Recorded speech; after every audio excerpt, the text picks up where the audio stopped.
Hi everyone, Comic Reviewer here. This time reviewing on the first season of Spirit Riding 3.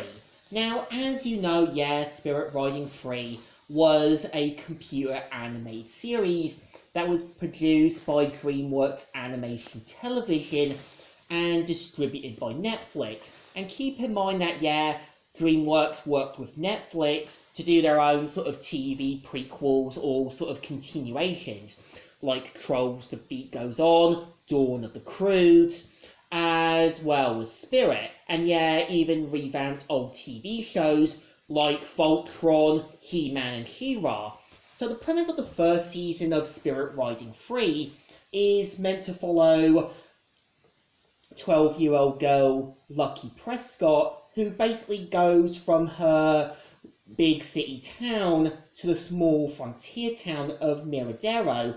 And I think, Lucky's character is a bit like this fish out of water. He's kind of a screw-up, and you can tell does want to try to do the right things, but sometimes it kind of backfires on her. And we do kind of see how, her father, Jim, does try to be the voice of reason, and does try to support Lucky the best he can. And you even got Lucky's aunt, who is known as Cora, and I think her character is a bit like this, bit of a snoot, but still tries to sort of set a good example. And we do kind of see how, Lucky ends up meeting friends with Abigail, who is basically the sort of least rebellious member and a bit more of the sweet but funny kind. And you got Prue, who's kind of a tomboy, but still tries to be the voice of reason at times. And we do kind of see how, after saving both Prue and Abigail from a sort of giant sort of demolition on some mountains, we do see how, her and the girls become friends, and we do see how Lucky ends up bonding with the son of Spirit, who was kind of in the 2002 film, and this is kind of like where we see how Lucky kind of tries to learn to become a rider, and at the same time deal with the sort of mishaps that goes on. And I think for the most part, I can see this being like DreamWorks' version of the Saddle Club. Like, obviously, there is some morals to the story. Like, when you kind of got episode 2, where Lucky tries to learn to become a better writer, despite Prue sort of encouraging her the wrong way and building her hopes and dreams up, I think the moral of the story is don't set people up for a hard fall and be careful how you support them. And I think when you also got the episode with the mysterious map, the moral of the story is that sometimes fighting your battles, you need to pick them carefully and try to handle things responsibly. And I think for the most part, I do think there's moments where I think, like, you can kind of tell there's moments where I think there could have been a moment with Lucky's father being a bit furious with her, like in the whole map thing, maybe kind of have him be a bit more of the voice of reason, a bit more.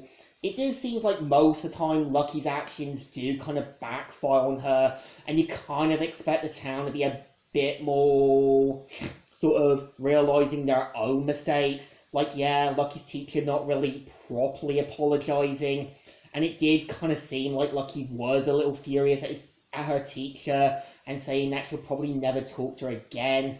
And there are moments where I kind of think some of the characters do feel like I'm watching a bit of the Saddle Club. For example, when you kind of got Merisela, who's meant to be the spoiled daughter of the mayor, I kind of see her a bit like the Veronica to the series. Like, she knows how to twist things around her little finger. She knows how to manipulate people to get what she wants, and knows kind of how to kind of get people, I think, what she kind of needs. And I think, I think with 6 episodes, you can kind of tell it's kind of going to have Lucky trying to learn to become a better rider. It's going to have her learn more about her trying to be a bit more responsible, and it's gonna kind of have moments where the episodes are gonna try to be a bit serious, but at the same time still trying to show the characters trying to handle things responsibly. And I think, yeah, I definitely think when you got episode 5, you do kind of see how Turo, who's a saddle maker, risks everything to save a horse that's being mistreated by a man named Grayson. I think they really do tackle the themes of animal abuse and showing how sometimes, yeah, we do kind of step in and want to save something we care about or don't want to see something mistreated. I think, well, yes, the first season of Spirit Riding 3 isn't perfect. You can tell it's still setting itself on the right path. Like, obviously, yeah, you're gonna kind of have Lucky's father, Jim, falling in love. You're gonna kind of have future plots being built up, and it's gonna kind of have more stories that we're gonna see. But I think the series still deserves thumbs in the middle. Well, it is the weakest in a way.